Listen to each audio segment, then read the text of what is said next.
Depuis février 2019, des millions d'Algériens marchent chaque semaine contre le pouvoir en place. Cette contestation inédite a ébranlé une nation qui ne croyait plus en elle.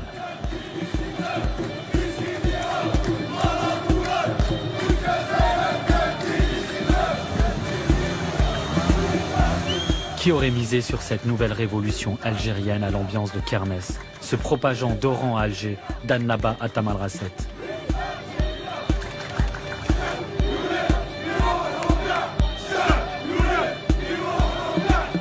Malgré la répression, le chantage au chaos ou aux manœuvres politiques, le système autoritaire et militaire qui gouverne l'Algérie depuis son indépendance n'a pas épuisé le Hirak, ce mouvement populaire et pacifique. Un an de marche, jamais j'y aurais cru, ni même imaginé, ni même rêvé. On ne sait pas où on va, on ne sait pas où on va aller, mais on sait qu'on doit braver des interdits.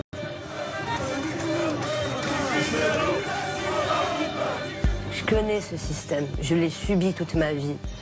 Eux, ils ont toujours été dans leur petite tour, ils ne nous connaissent pas.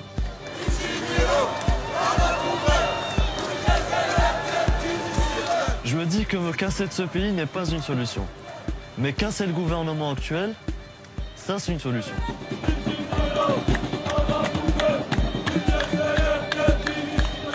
On n'a pas envie de reculer en fait. On a envie de vivre à l'ère du temps. Malgré nos croyances, bien peu importe nos croyances plutôt. Voici le témoignage d'une jeunesse algérienne qui a pris des risques insensés pour se raconter et raconter un pays qu'ils aiment tant.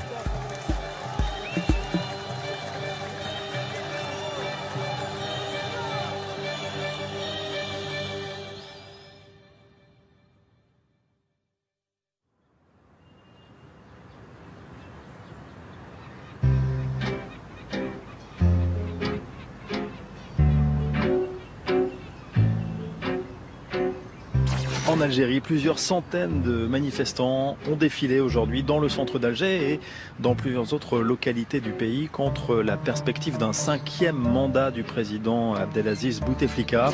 Manifestation également dans les rues d'Alger cet après-midi pour dire stop à Abdelaziz Bouteflika. Des milliers de personnes ont bravé l'interdiction de défiler pour s'opposer à un 5e mandat du président algérien. 22 février, le jour même, on n'avait pas trop compris ce qui s'était passé. Moi, je me rappelle, j'étais de garde la veille. Je suis rentrée à la maison et je me suis endormie. Bon, j'avais entendu des rumeurs comme quoi on allait marcher, etc. J'y ai pas cru.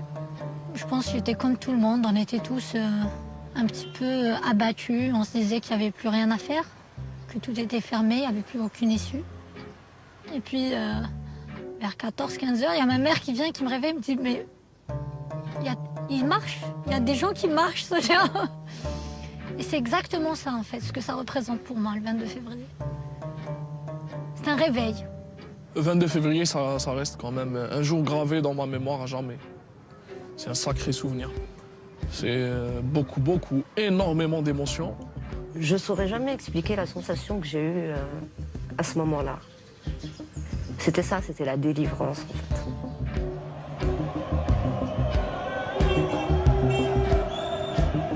Le 22 février, je me rappelle, je suis sorti tout seul. J'y croyais pas. Pour moi, on allait être une cinquantaine, une centaine maximum. Et qu'on allait se faire embarquer. J'avais filé de l'argent à mon pote. Je lui ai dit, tiens, ça, tu gardes. Dans le cas où je me fais embarquer, tu essayes de donner ça à un policier pour me faire sortir. Parce que je peux pas rester dedans. J'étais avec des amis dans un café et on commençait à avoir des directs en fait sur les réseaux sociaux. Et c'était tout le monde qui partageait sur tout le territoire national. Et tout d'un coup, on voit un direct qui avait quelque chose à Tizi Ouzou. Donc on est parti, on s'est rejoints et il y avait beaucoup de monde, ça affluait, c'était énorme. Qu'est-ce que tu as ressenti? C'était beau. T'avais toutes les classes sociales, toutes les sphères de la société, tous les sexes, mais bizarrement, pour la première fois, moi je voyais l'Algérien autrement et on se voyait autrement.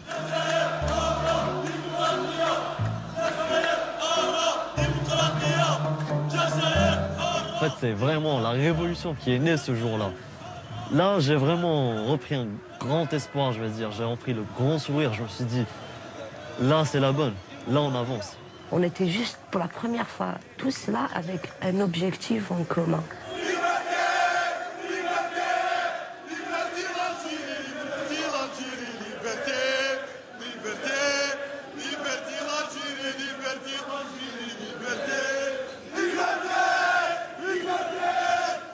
Avant, on était en train de survivre et là, ça nous a donné comme une perspective d'avenir. Il y en a marre, il y en a marre, il y en a marre, tout simplement, il y en a marre. On veut que nos enfants vivent dans une Algérie prospère, une Algérie développée, une Algérie qui a tous les moyens. Ils nous ont tout volé, ils ont tout pris, ils ont tout foutu. Regardez comment Alger est devenu, regardez Alger, comment ils l'ont massacré. Regardez bien, regardez, on veut reprendre notre Algérie, c'est tout.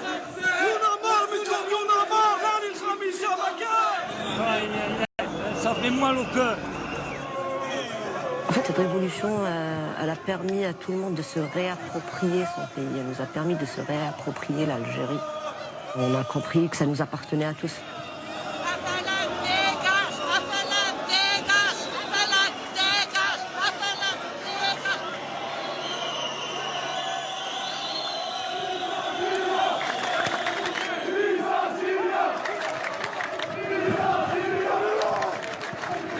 Quand Oran est sorti dans la rue pour dire non au 5e mandat, ça c'était incroyable. Parce qu'à Oran, les gens ne sont pas politisés, la plupart. Ils s'en foutent, mais royalement.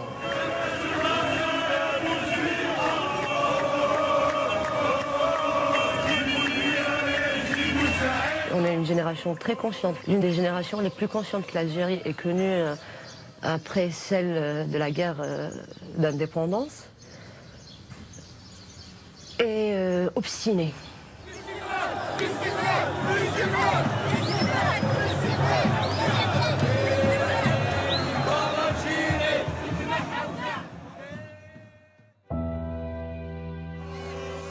Le 5 juillet 1962, les Algériens célèbrent l'indépendance.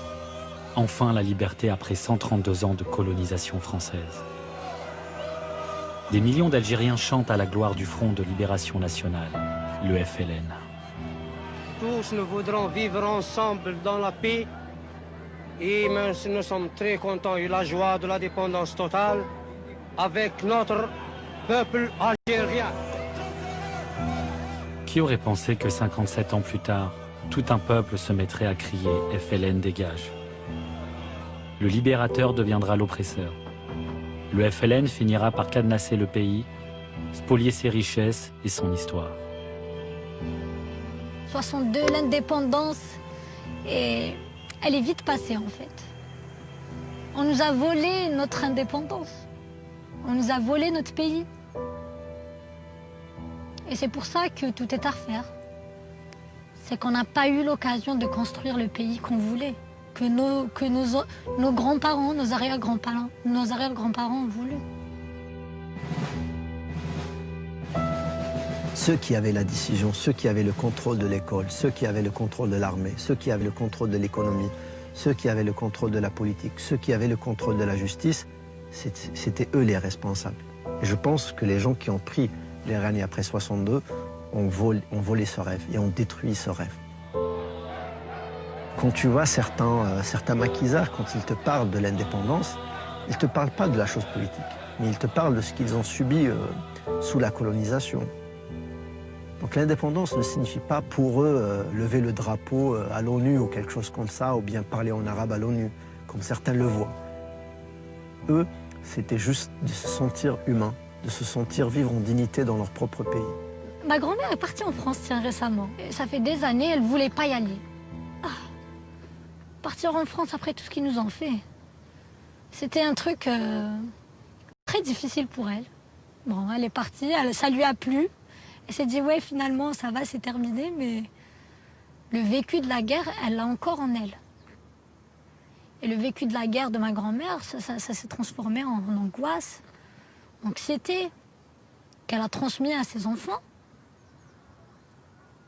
hein, qui, eux, ensuite, ont vécu d'autres traumatismes.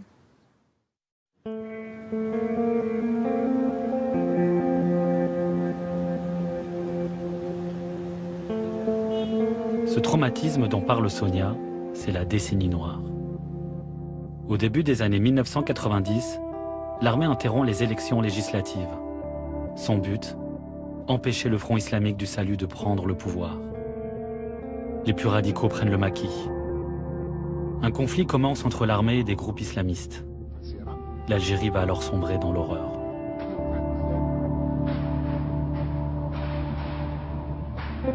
Le président Mohamed Boudiaf est assassiné.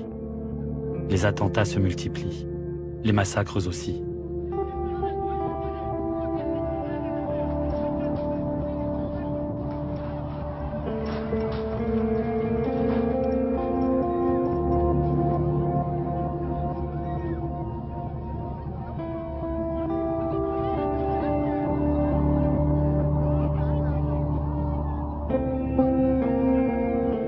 L'Algérie survit dans une nuit interminable qui durera une dizaine d'années. Plus de 150 000 personnes vont mourir tout au long de cette guerre contre le terrorisme islamiste. La décennie noire, c'était pas juste la mort humaine, mais la mort de la liberté, la mort de ses propres choix, la mort de tout en fait. Tout ce qui était autour mourait en fait. C'était soit tu fais ça, soit t'es mort. C'était ça le résumé de mes parents par rapport à la décennie noire.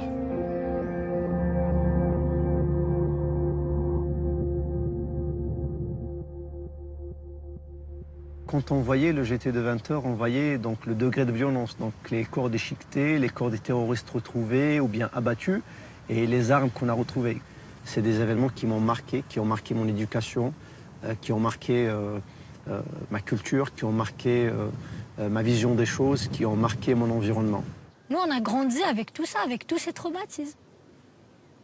On a peur de sortir la nuit, on a peur d'aller dans la forêt. On a peur de sortir entre amis. Ça, c'est récent, hein, quand même, les gens qui sortent entre amis, etc. C'est quand même assez récent. À chaque fois, il y a des manifestations, il y a une petite émeute d'heure. Oh voilà, ça va recommencer, la décennie noire, ça va reprendre comme avant. Il y aura les terroristes, ils vont égorger, il y aura les faux barrages. Moi, cette guerre, je l'ai vécue autrement. Et après. Parce que ça a complètement modifié le cours de ma vie. Ma vie aurait peut-être pu être autre chose si on n'avait pas assassiné mon père. En 1996, Ania a 3 ans lorsque son père est tué de 5 balles par des terroristes dans une rue de la Casbah. La raison ? Son père est un ancien policier, une cible de choix durant ces années noires.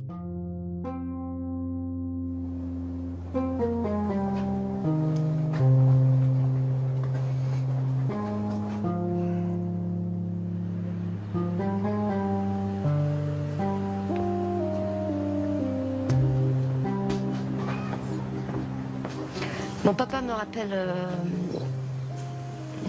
pourquoi je suis là. Qu'en fait, peu importe ce qui arrive, il faut toujours te battre et vivre. C'était un homme qui aimait vivre, qui a vécu sa vie comme bon lui semblait. C'était un homme qui était là à soutenir beaucoup les femmes célibataires et enfin tout ce que les terroristes détestaient. Moi, personnellement, j'ai 26 ans, je suis née en plein terrorisme. J'ai grandi en plein air de Boutef. Je n'ai connu réellement qu'un seul président, qui est Bouteflika. C'est un règne basé sur la terreur, quelque part, parce qu'il était là en mode oui, j'ai ramené la paix. Je suis l'homme de la paix. Si je me barre, ça va forcément être le terrorisme. En 1999, le nouveau président Abdelaziz Bouteflika va mettre un terme à cette guerre au prix d'une douloureuse réconciliation nationale. C'est la concorde civile. Elle permet d'amnistier une partie des terroristes. Cette paix à marche forcée est l'une des raisons de la popularité et de la longévité de Bouteflika. Le président enchaîne 4 mandats, verrouille le pays et règne sans partage sur l'Algérie. Même après un AVC qui le cloue dans un fauteuil roulant. Son héritage, fraude électorale et corruption. À l'époque, pour toi, il est venu, c'est bon, le sauveur est là, paix sociale, tout va bien, on peut visiter l'Algérie, on peut se déplacer, on peut enfin respirer. Ça, c'était la première, la deuxième année, le premier mandat, on va dire. Ensuite, c'était des projets, genre des projets qui commençaient à éclore un peu partout. Tu te dis, ben voilà, c'est bon, c'est pas grave s'il a refait un deuxième mandat. Et après, c'était stagnation et régression. Et de 5 en Algérie, le président Bouteflika briguera un 5e mandat lors de la présidentielle en avril prochain. La cérémonie a eu lieu en présence d'une photo du président. La scène a fait le tour de l'internet algérien. Ils auraient pu mettre un hologramme, ça fait plus moderne, a ironisé un internaute en cette période irréelle.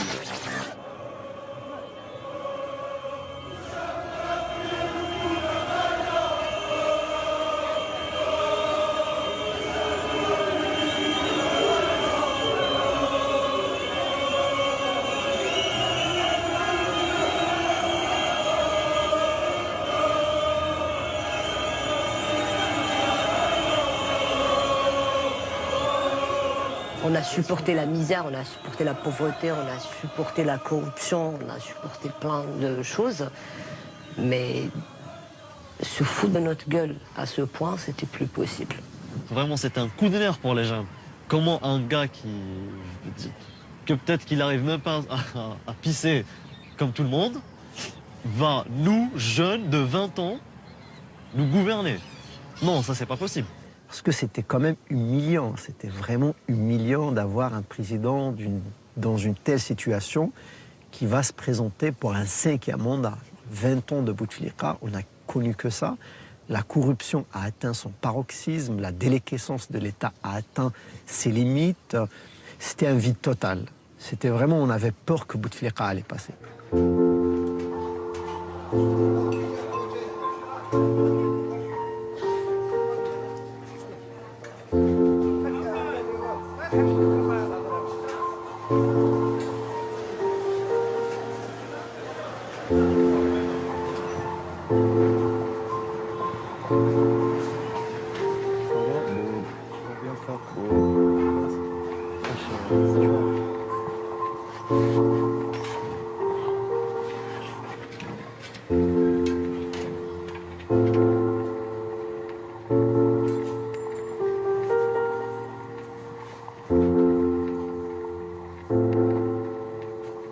Je vends des croix, je vends des pentacles, je vends des croix inversées.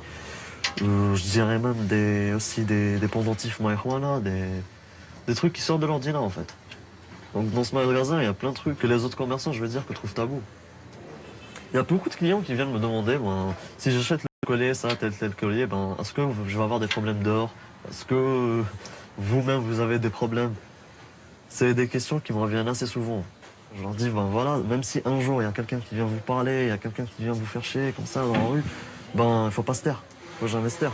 Tu peux porter ce que tu veux, c'est ton corps, c'est ta propre personne en fait. Si tu veux porter un patac, tu le portes, si tu veux porter une croix, tu la portes. Donc je dirais que ma petite boutique, c'est plus un côté rebelle que commercial en fait.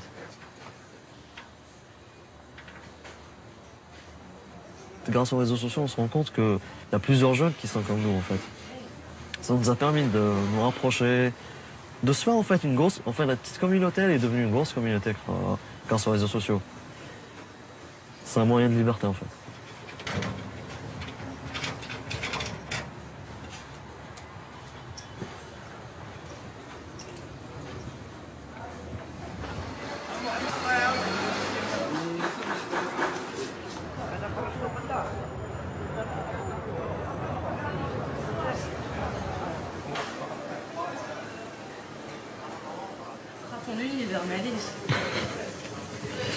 J'ai oublié mes bagues.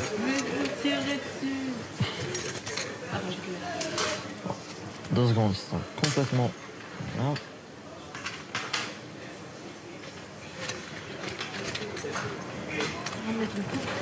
C'est...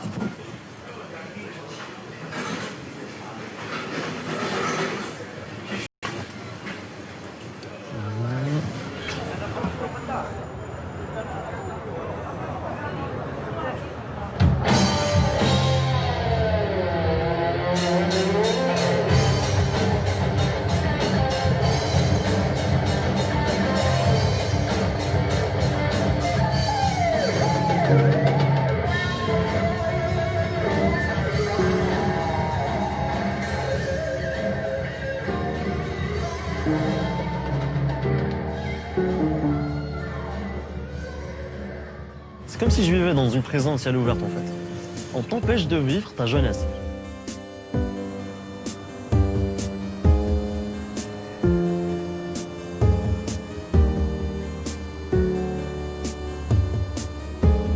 Je me sens vraiment étouffé dans le pays dans lequel je vis.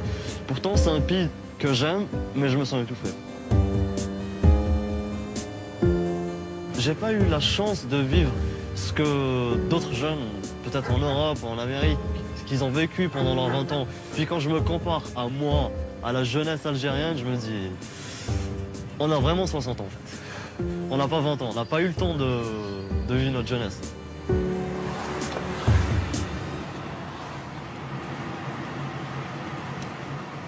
Quand on sort d'un concert de métal, genre, on est en mode, c'était bien. Tous les problèmes que tu as eu pendant toutes les semaines, toute cette rage que tu as en toi, tout en fait. Tu les fais en sortir en criant, en sautant, en plingant, tu peux tout faire en fait. Il n'y a personne qui te regarde. Ça, genre, quand tu rentres dans un concert de métal, tu sens que tu es rentré dans un autre monde. Tu te dis, ah, je suis plus dans la société que j'étais là, il y a 2 minutes dehors.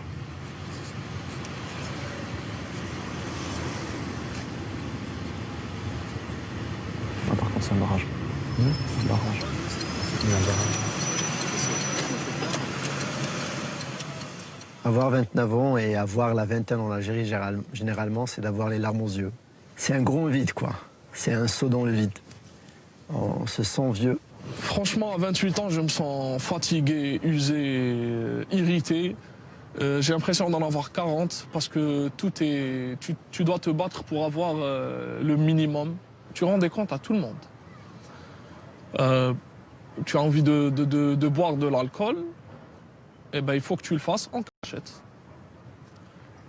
Tu veux vivre avec quelqu'un sans te marier, mais jamais de la vie, laisse tomber, non, jamais de la vie.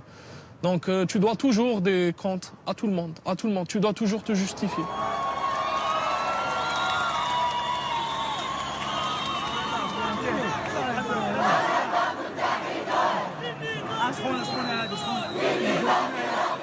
Ce pays te fait du mal, te fait perdre ton temps, ta jeunesse, ton énergie, tout. Il t'écrase, il te dévitalise. Il te laisse comme ça marcher, errer, va errer comme ça jusqu'à ta mort.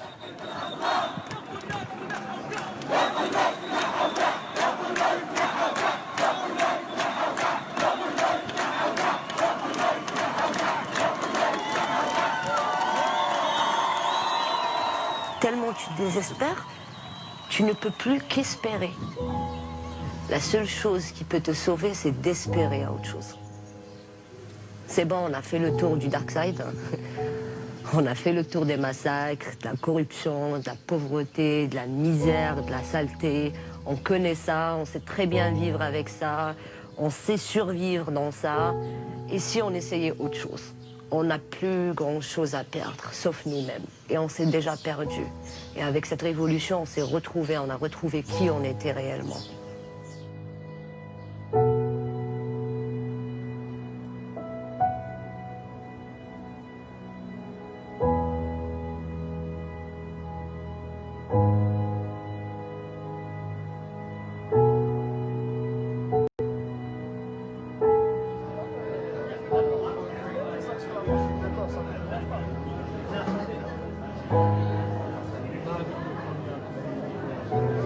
Les gens suivent l'actualité. La majorité avant, c'était que les vieux dans les cafés, les retraités.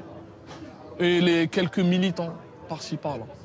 Là, c'est tout le monde qui suit l'actualité et qui se politise. Ça, c'est magnifique.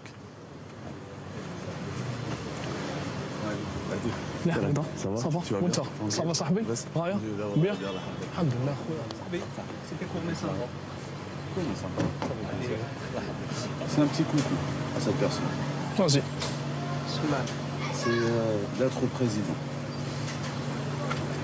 Monsieur le résident, sans vouloir être insultant, depuis combien de temps ne parles-tu plus à tes enfants? Où sont donc tes beaux discours énoncés vaillamment? L'époque de l'Algérie, mon amour, où est-elle donc maintenant? Et la détresse de mes frères qui traversent désespérément la mer, ils ont déjà connu l'enfer, mais que comptes-tu donc en faire? En ta faveur, tout est permis, ton système est corrompu, et cette politique de déni venant de tes élus imbus Je n'insulte guère, au contraire, ce que je dis n'est que vérité. Et moi donc, tout ça, j'écris en silence, ces chuchotements.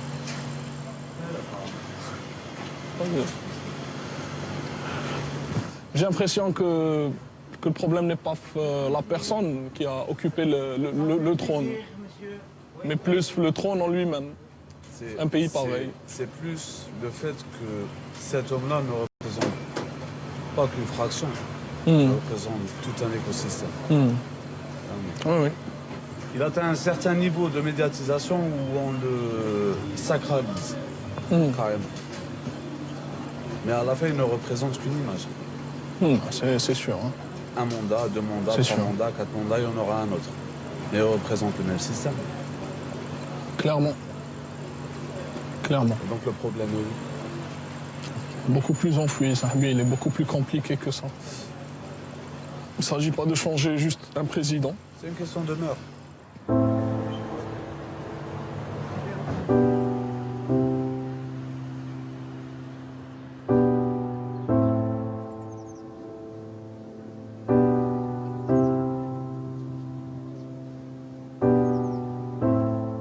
C'est assez compliqué d'être une femme. C'est souvent des petites agressions, souvent on est plus surveillé que les hommes. Au moindre faux pas, on est plus jugé, j'ai envie de dire, par la société qu'un homme, par exemple. On a moins droit à l'erreur qu'un homme. Déjà culturellement, sociologiquement, la femme, elle a beaucoup de mal à se faire une place. La femme, elle est souvent agressée, elle est souvent scrutée.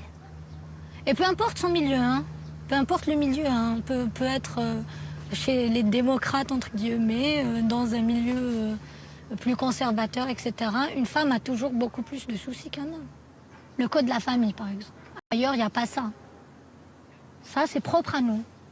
Le code de la famille, la femme éternelle mineure, la femme qui n'a pas le droit de se marier sans son responsable. On est sous tutelle, à vie.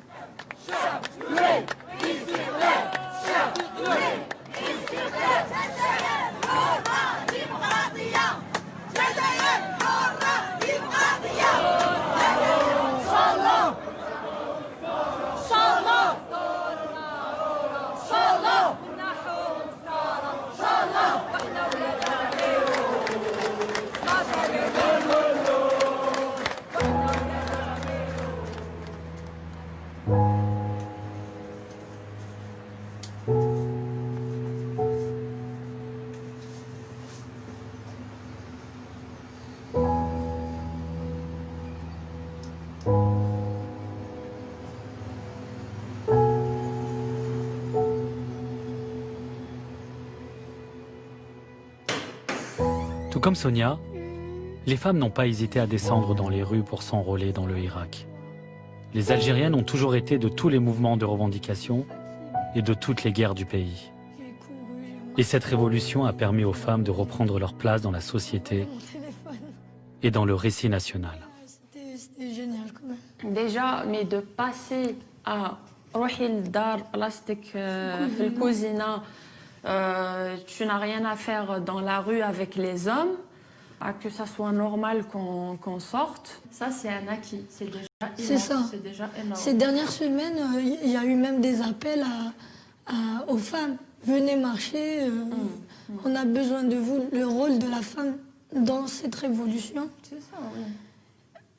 Et vraiment un rôle central en fait. C'est qu'aujourd'hui, on apprend à écouter, écouter les femmes et on apprend à... En fait, une femme, elle peut parler de... On comprend finalement qu'une femme, elle a des idées, elle peut parler de politique, elle peut parler de choses qui concernent tout le monde et même les hommes. Et c'est ça, je trouve ça génial, sincèrement. Avoir des femmes qui sont des leaders d'opinion, qui sont très suivies sur les réseaux sociaux, etc. Et quand elles parlent, elles sont écoutées. Ce ne sont pas des femmes, ce sont des avis, ce sont des courants politiques, des idées. Donc, je trouve que c'est déjà bien. Voilà, tout à fait. Elle a pris sa place de citoyenne à part entière.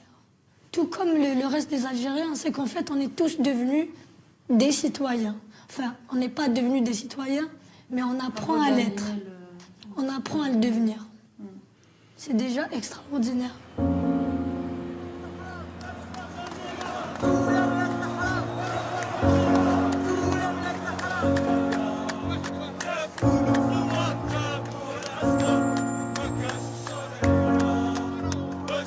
On a été des citoyens démissionnaires. Et aujourd'hui, on a décidé de reconquérir notre citoyenneté. C'est aussi simple que ça.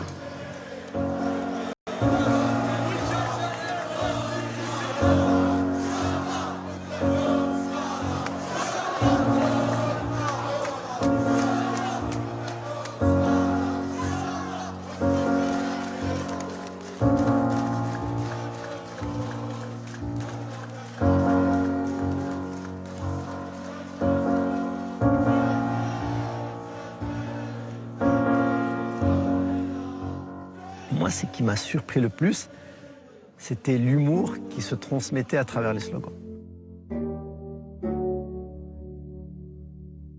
Le mieux, c'était un slogan d'une jeune fille qui disait « Bouteflika, vous n'allez même pas avoir le droit de mon soutien-gorge ».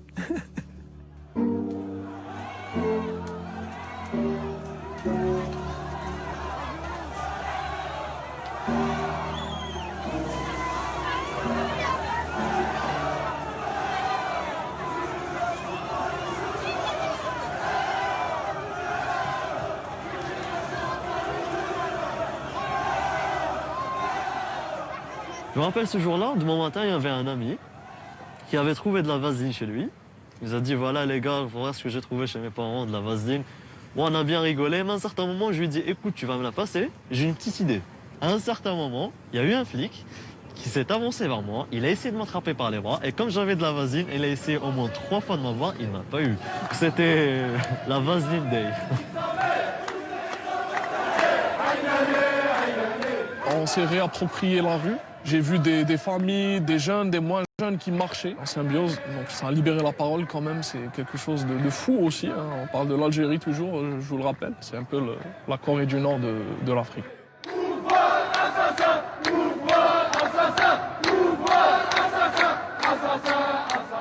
Il y a un événement qui m'a marqué. C'était à Alger. On marchait, on s'est retrouvés dans un carré d'islamistes. On marchait tous ensemble, on criait les mêmes slogans. On avait un même objectif.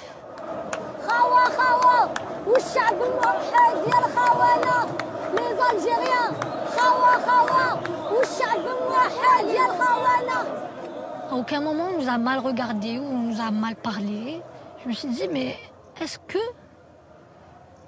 on aurait cru qu'un jour on se retrouverait dans une situation pareille?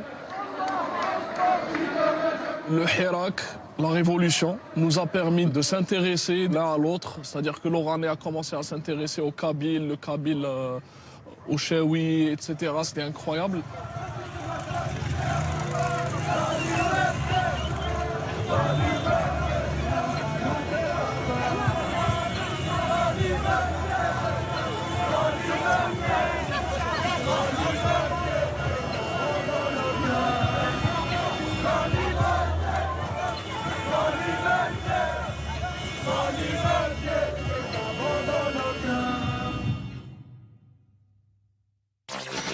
Abdelaziz Bouteflika va démissionner après plus d'un mois de manifestations dans tout le pays.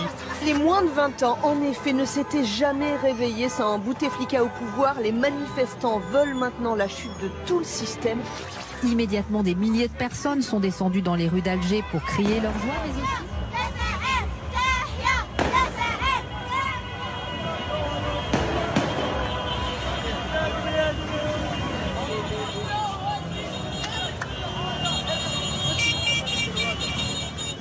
Il faut le dire, hein, ce Hirak, il a fait tomber l'un des plus grands dictateurs africains. C'était un dictateur, Boutef.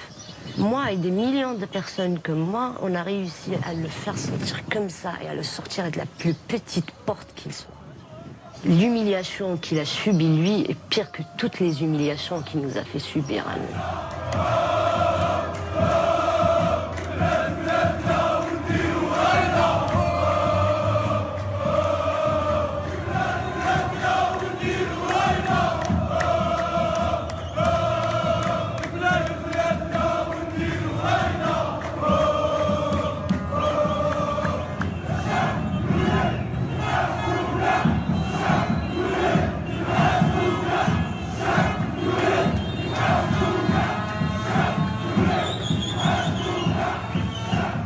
ce pays, c'est incroyable. On l'aime beaucoup, on ne sait pas pourquoi, en fait. Ce pays, il est quand même magique. Hein. C'est son peuple hein, qui, à la fois, te met en rogne, à la fois reste attachant. Donc, je ne sais pas, on voit de la joie dans un cadre triste. Et ça ne peut que le rendre attachant. Ça, tu ne peux que l'aimer, tu n'as pas le choix. Et être fier parce que tu vois que ce peuple résiste malgré tout. Et tu n'as pas le choix. Tu l'aimes. Bessif.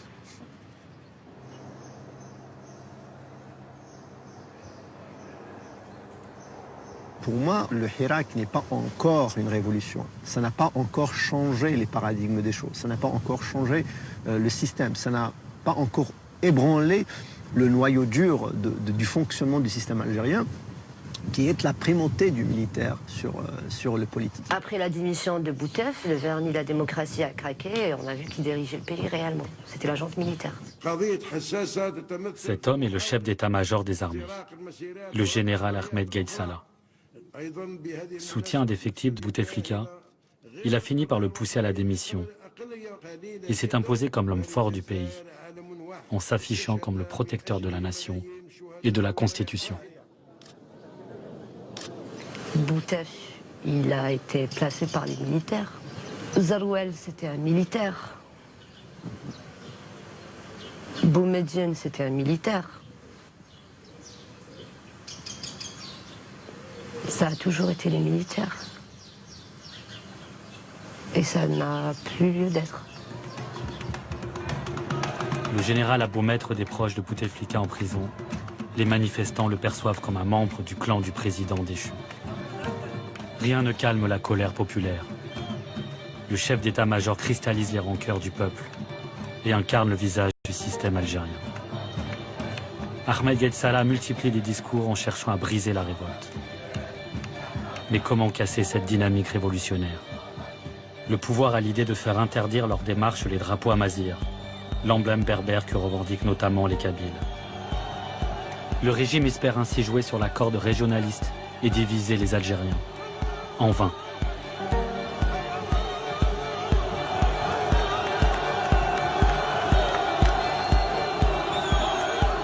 La police se met à arrêter des dizaines de jeunes pour atteinte à l'unité nationale, uniquement parce qu'ils ont osé brandir le symbole berbère. La répression s'accentue.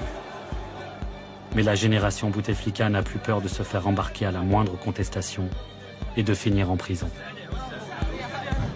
Parce qu'ils sont plus ou moins zarma pacifiques, les flics, entre 14h et 17h. Ça a toujours été le cas depuis un an, ça n'a pas changé. Tu sors la matinée, tu te fais embarquer. Après 17h, tu te fais gazer.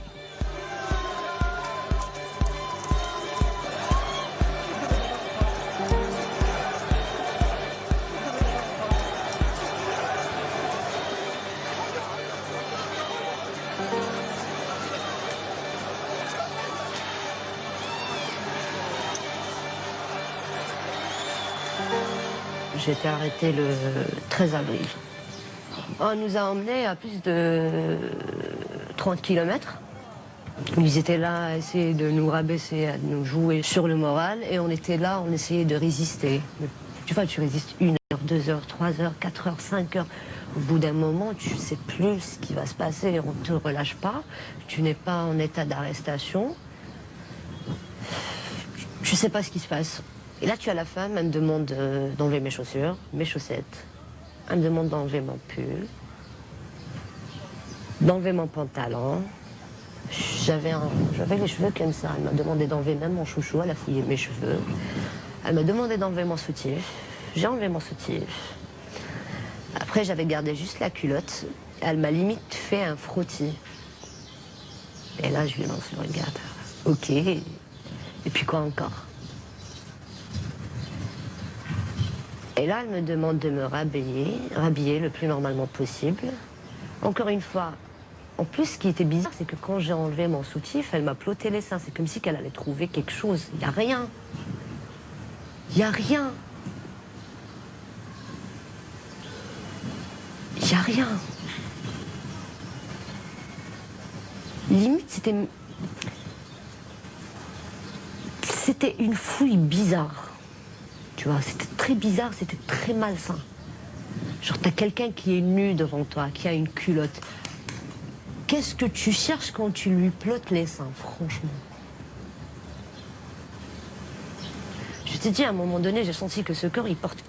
C'est le corps de toutes ces femmes qui ont été humiliées. C'est les pratiques du colonialisme, c'est le colonialisme qui était... C'est les Français qui étaient en train de dénuder nos femmes pendant la guerre de libération. C'est les terroristes qui étaient en train de violer les femmes algériennes. Et aujourd'hui, c'est les flics qui nous violent. Mais j'ai pas du tout à avoir honte, bien au contraire. Bien au contraire.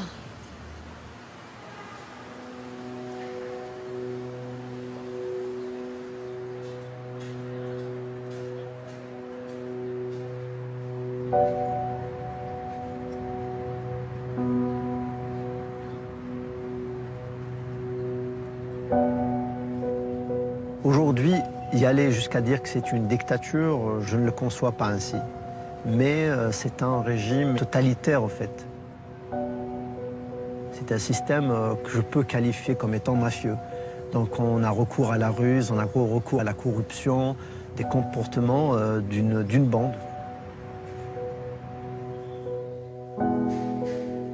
Vouloir être avocat, c'est parce que j'ai voulu être militant. Et la façon la plus efficace pour être militant, c'est d'être avocat. Parce que ça te donne cette capacité de défendre les gens, de défendre la justice, de comprendre ce que les gens subissent profondément. Ça te donne vraiment cette capacité de t'exprimer. Je m'occupe aussi des dossiers principalement des détenus d'opinion et des dossiers politiques. Et là, on va voir des choses incroyables. À force que j'analyse les dossiers que j'ai sur mon bureau, je réalise que la justice est un organe corrompu jusqu'aux os, qu'il n'y a aucune liberté de décision, que pour des simples affaires, des fois, on sent qu'il y a un recours à une hiérarchie supérieure pour demander le jugement qu'il faut prononcer.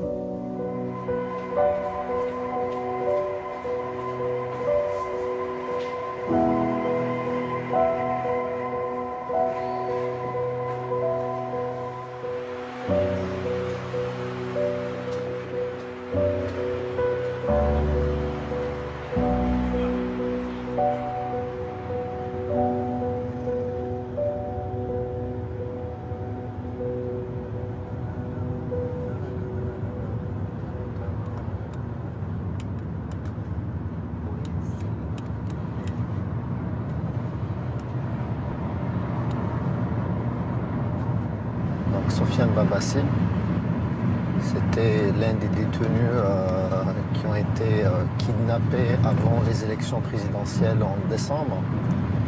Il avait participé à une marche nocturne et apparemment il a brandi un drapeau berbère ou un drapeau kabyle. Donc c'est pour cela qu'il a été après poursuivi et arrêté. Mais en réalité, ce n'est pas seulement la cause. Beaucoup de jeunes ont été arrêtés pour un oui, pour un non.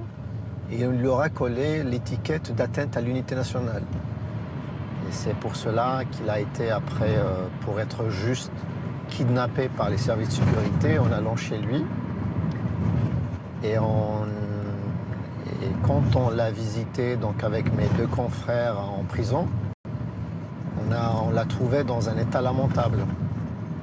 Et on a trouvé des traces des séquelles de la torture qu'il a subie. Il y avait même des traces de morsures. Et c'est un récit absolument très grave. Donc on va y aller le voir. C'est pour la première fois que je le vois depuis sa sortie de prison. Donc voilà.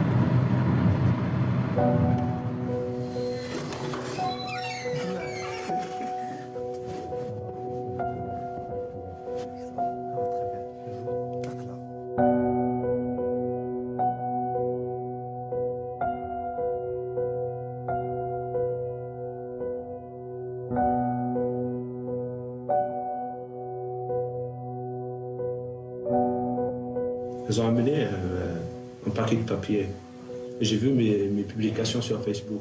C'est la preuve que ça fait longtemps qu'ils sont en train de me suivre. Et puis elle est rentrée le commissaire, je pense. Je ne le connais pas, mais je pense que c'est le commissaire. Elle est rentrée Il m'a rien dit, quoi. Il m'a regardé comme ça, il m'a donné un coup sur l'œil. Très très fort, il m'a donné. Puis il m'a poussé comme ça, je lui ai dit pourquoi je me frappe. Tu m'as donné ce coup. Il m'a dit, tu vois, tu mérites la mort. Il ne faut pas que tu vis. Il faut que je t'égorge, il m'a dit ça. Ils ont profité de mon malaise et puis ils ont mis mes empreintes sur le PV. C'est pas moi qui a mis mes empreintes en PV. J'ai dit, je ne vais pas accepter jusqu'à que mes avocats viennent. Ils ont fait tout pour que je rentre en prison, quoi. Est-ce que tu t'es attendu tu seras libéré? En réalité, j'ai pas attendu, quoi. C'était allongé comme ça dans la prison. Oui, ça dit. Et puis, j'ai écouté des frappes sur la porte. Papa s'est libéré. J'étais un petit peu... J'étais choqué, un petit peu étonné, quoi. Défendre des idées, c'est des choses nobles, quoi. C'est des choses qu'on fait avec fierté, quoi. C'est ça le plus important, quoi. Je donne un message à tout le monde qu'il faut défendre vos idées. Il faut pas laisser faire, quoi. Il faut continuer de combattre pour vos idées sans peur, sans hésitation. Parce que le plus important dans tout ça, c'est qu'on fait pas, il faut qu'on est convaincu qu'on ne fait pas de mal. Le système algérien en général sait pertinemment qu'il manque de légitimité, qu'il n'a pas de légitimité. Et pour asseoir sa légitimité, donc, il faut sentir avec une manière perpétuelle qu'ils sont supérieurs, qu'ils ont le pouvoir d'opprimer, qu'ils ont le pouvoir d'acheter les gens, qu'ils ont le pouvoir de dire telle et telle élite est corrompue.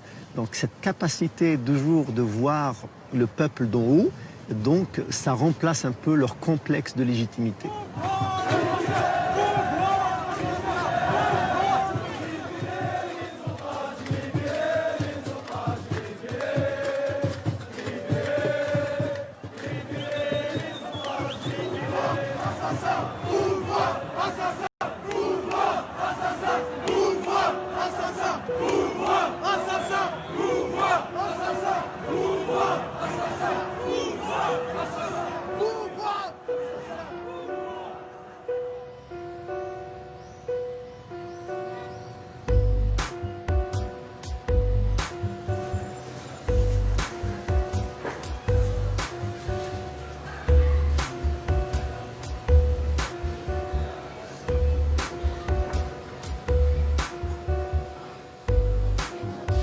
Le général réussit enfin à imposer une élection présidentielle.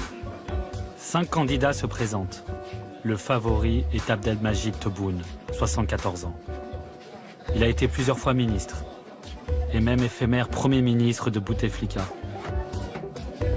Au moment du scrutin, son fils est en détention provisoire pour une affaire de cocaïne.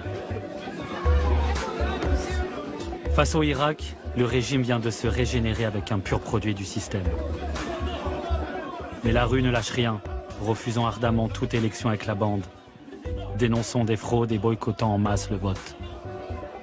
En Algérie, Céline, le nouveau président Abdelmajid Tebboune dit tendre la main au mouvement de contestation populaire inédit qui secoue l'Algérie depuis près de 10 mois. Et aujourd'hui encore, au lendemain d'une élection présidentielle largement boudée avec seulement 40% de participation, des manifestations monstres ont eu lieu dans de nombreuses villes du pays.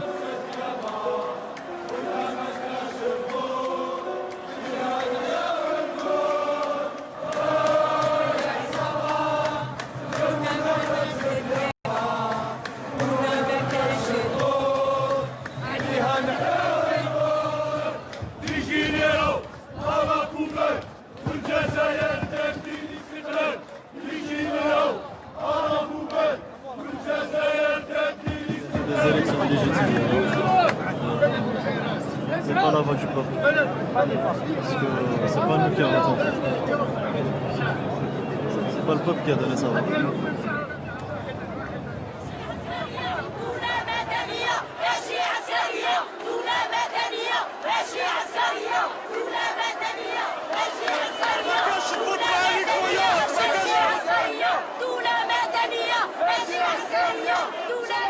Personnellement, j'ai pensé qu'il y avait ce sursaut, qu'on allait dépasser tout nos traumatismes de l'histoire. Mais à fur et à mesure, je voyais que ça ne marchait pas. Donc personnellement, j'ai perdu ce sentiment. Je l'ai perdu quelque part. Et c'est pour cela que je vois qu'on est retombé au point de départ. L'Algérie va changer, mais pas tout de suite. J'y crois, franchement, hein, de moins en moins, malheureusement. C'est-à-dire que je vous parle d'un résultat que je pourrais voir, moi, hein, de mon vivant. Je pense pas. Hein. Je pense pas.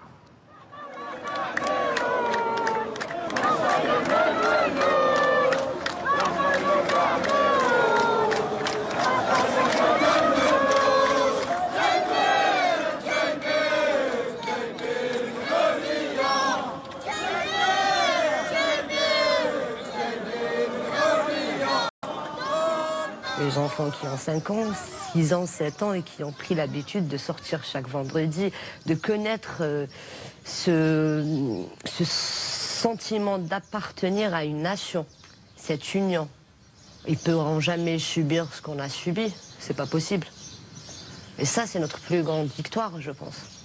C'est ça l'investissement, le vrai investissement qu'on a fait, c'est ça le hirak.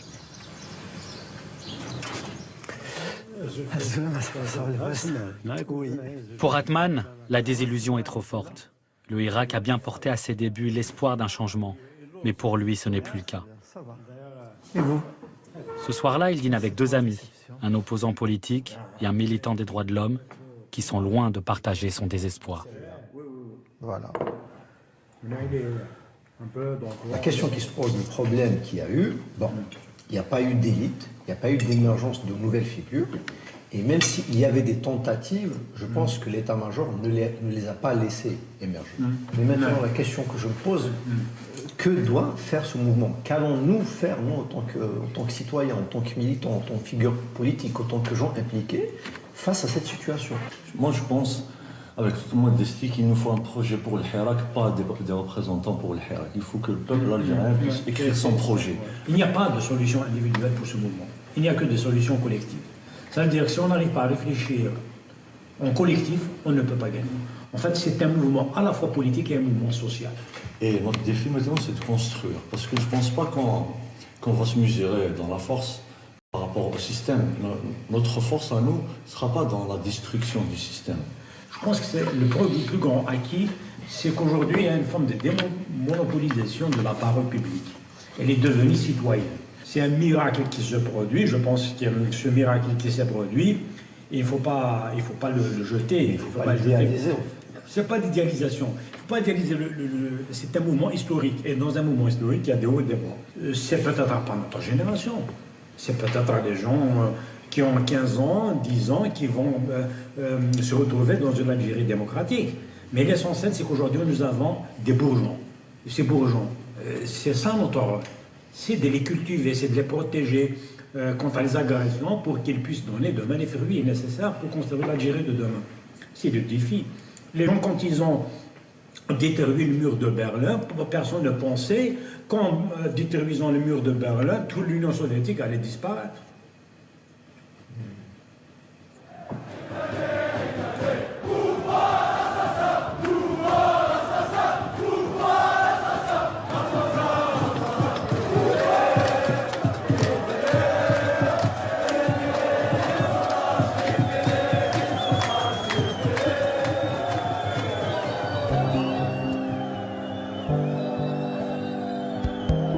Et pendant toutes ces marches, la vie ne s'est pas arrêtée, bien au contraire. Pour Anis, lorsqu'il veut se retrouver avec ses amis et sa copine pour faire la fête, il doit trouver un lieu tranquille, synonyme de liberté et d'intimité. Les jeunes appellent ça un diki.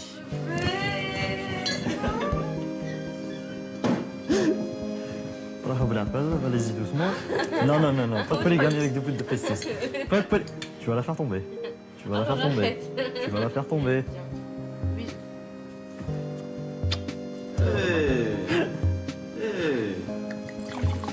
Tu vas voir ce qu'il Non, jamais.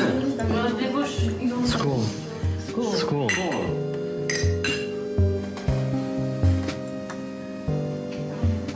On dit que c'est un endroit où les autres ne te voient pas en fait. C'est juste ça en fait. C'est que là où les regards des autres ne sont pas pointés sur toi. Là où tu risques rien. Là où tu te sens en fait en sécurité. Limite, le jeune Algérien se sent en sécurité plus dans un diki que dans une place publique où il y a je ne sais combien de flics, je ne sais combien de caméras. Le problème avec le peuple algérien, si un gars marche dans la rue, il voit deux gars en train de se tabasser dans la gueule, limite en train de prendre un couteau, en train de le tuer, pour lui c'est normal. C'est un règlement de compte. C'est un règlement de compte. Du moment où il voit un couple en train de s'embrasser, en train de se prendre en câlin ou un truc comme ça, wow. Ah ouais, là c'est la merde. Ah là où. En fait, on peut dire que l'Algérie, elle a un gros problème de tabou vers l'amour. L'amour ici, c'est un tabou. Déjà, pour pouvoir vivre une vie de couple, on doit se marier. Je dis pas que le mariage n'est pas un bon truc. Non, au contraire. Mais ici en Algérie, c'est limite une obligation. Même en étant marié, tu crois vraiment que dans s'embrasser? Non. Atteinte à la pudeur publique. Bah voilà, on va payer une amende. Une amende. Et si on n'est pas marié, la prison. Pour moi surtout. Ouais. Donc du coup, tu crois vraiment que je suis après tout ça? Non. C'est pas ça le bonheur. Je pense pas qu'on puisse être heureux en Algérie dans un pays où on nous étouffe. On n'a même pas le droit d'aimer au fait. En Algérie, on n'a pas le droit d'aimer au sens profond. Parce que déjà, le romantisme est vu comme une faiblesse dans notre pays. Et socialement, on n'a pas voulu franchir le pas de respecter et d'accepter l'amour tel qu'elle est. Oh là là là là là là, tout de suite les sujets tabous. J'ai pas de sexualité, comme tous les Algériens. La frustration sexuelle en Algérie, c'est un problème majeur, franchement, parce que ça te pousse à... Ça pousse les jeunes, en tout cas les hommes, à détester la femme, limite détester la femme. Alors qu'au fond de lui, il veut juste se retrouver avec elle, pouvoir, je sais pas, l'embrasser ou la prendre dans ses bras dehors, mais il peut pas. Donc qu'est-ce qu'il fait? Il réagit de manière un peu violente.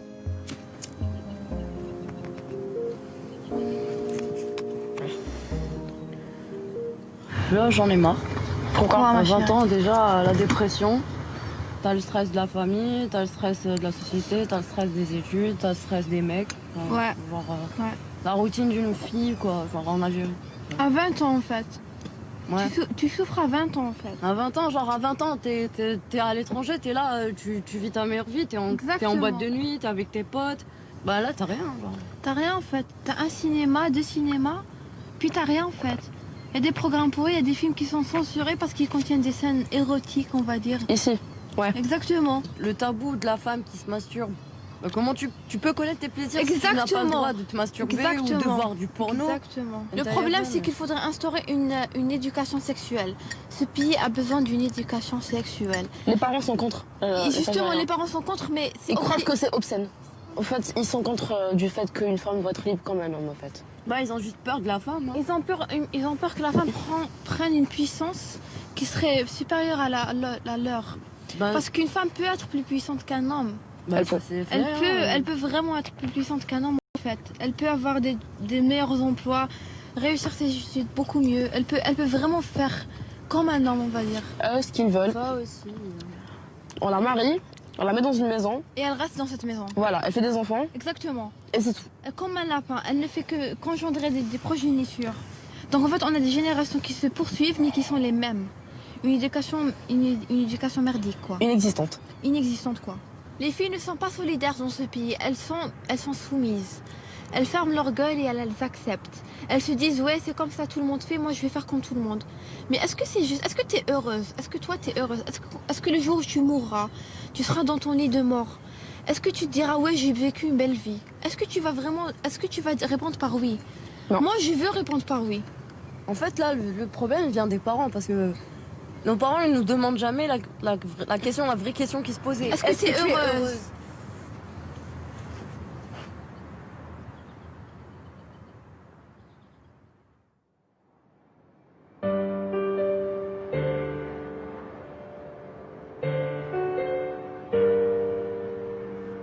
Sont-ils heureux ces jeunes en Algérie? Et ils sont nombreux dans ce vaste territoire. La moitié des 40 millions d'habitants a moins de 30 ans. Oui, cette révolution a rendu un fol espoir à cette jeunesse. Au point qu'une partie d'entre elles n'a plus cherché à s'évader à tout prix du pays. Mais depuis, des centaines de gamins, comme les Haragas, s'enfuient de nouveau à bord de radeaux de fortune pour tenter de rejoindre l'Europe. La corruption les étouffe, le piston et le népotisme les ont minés. Le chômage est trop pesant, atteignant officiellement les 26%. Plus rien ne va. Même Mehdi, ingénieur en génie civil mais au chômage, n'y arrive plus.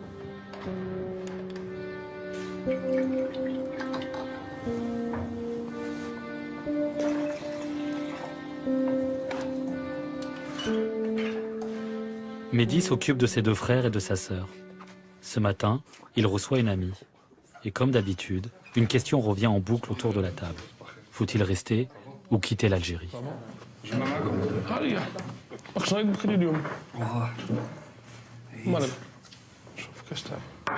Tu sais ce qu'on disait, c'est que les jeunes d'ici, quand ils partent ailleurs, en France, en l'occurrence, c'est la destination la plus convoitée.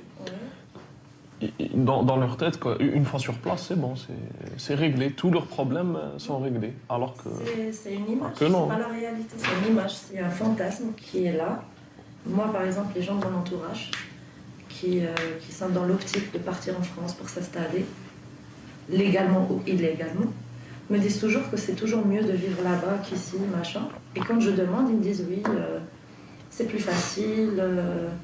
On est moins frustré, on peut sortir quand on veut, il y a moins de tabous. Pour les mecs qui me disent ouais, il y a des nanas, on peut sortir en boîte. Mais c'est une image parce que moi, par exemple, tous ceux que j'ai vus qui sont partis, à chaque fois ils te disent oui, c'est beaucoup plus difficile que ce que je croyais. Et je suis persuadée que si les jeunes Algériens pouvaient voyager plus, pouvaient sortir plus, je suis persuadée qu'ils ne s'acharneraient pas autant à vouloir partir à l'étranger vivre. Ça c'est clair. أجو حلوة مرحبا هذا وين كملت قراية؟ أمل؟ أنت كتبان لك راك باغي تقعد هنا ولا تروح ولا؟ ما نبي نعيش ليه كيما صح قراية قادر نوصل للجامعة وكاع مي خدمة اللي راني باغي نخدمها ما كاش أنا. علاش؟ اش راك باغي تخدم أنت؟ باغي ندير ديزاينر أوتوموبيل. تسمى كي تبان لك أنت لافنير تاعك هنا كي راك تشوفه هنا في الجزائر؟ ماشي فؤاد والو سيتادير والو تانيك ماشي زعما كاركتير تاع الناس تاع الناس مابقاتش زعما نتأقلم معاهم بقاتش ما يعرفوا والو زعما صوالح اللي ناظرهم يكونوا عكس مابقاتش زعما نزيد معاهم حاجة.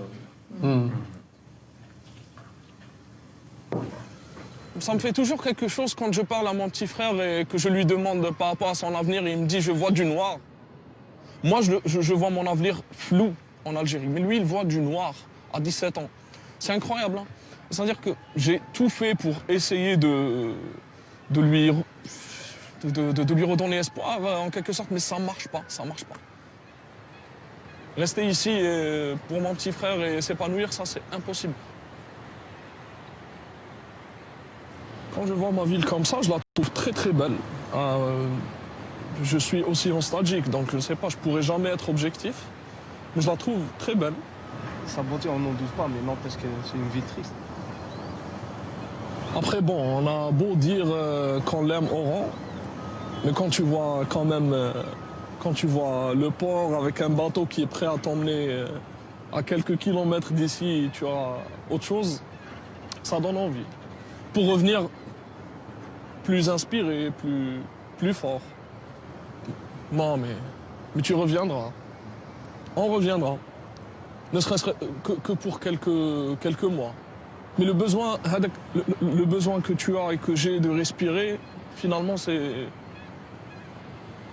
le cas de tout le monde, j'ai l'impression. Hein.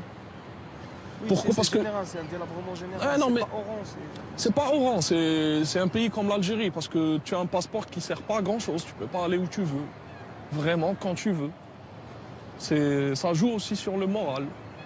Tu n'as pas le choix. Si on avait le choix, peut-être qu'on serait resté en sachant qu'on peut aller, qu'on peut bouger à tout moment.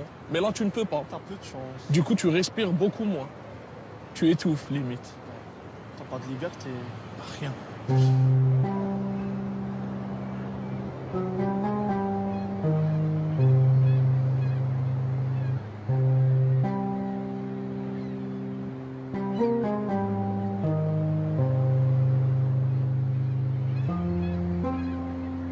suis parti en France pour mes études, je suis resté 2 ans. En fait, une fois en France, je me suis rendu compte à quel point je ne connaissais pas mon pays et à quel point je l'aimais aussi. Parce que j'étais avec des Marocains, des Tunisiens, des Français et tout le monde connaissait mieux l'Algérie que moi. Tout le monde s'intéressait mieux à l'Algérie que moi, c'était fou. Il y en a qui te parlaient des ruines romaines. Je ne savais même pas qu'il y avait des ruines romaines en Algérie à l'époque. Hein. Ça m'a mis une claque en fait. J'avais envie d'initier un projet ici, de générer de l'emploi, de ramener le petit savoir-faire que j'ai appris ici, d'investir ici, de vivre ici. Mais ça n'a fait que dégringoler depuis que je suis rentré en 2014. Ce n'est plus la même Algérie, je la reconnais à peine, hein, franchement. Franchement, je ne me vois pas vieillir en Algérie. Malheureusement, j'ai tout fait pour revenir, rentrer et faire ce que je voulais faire, mais ça ne marche pas. Donc j'ai pas envie de moisir ici, c'est le mot qui me vient à l'esprit. C'est triste, mais que veux-tu? C'est comme ça.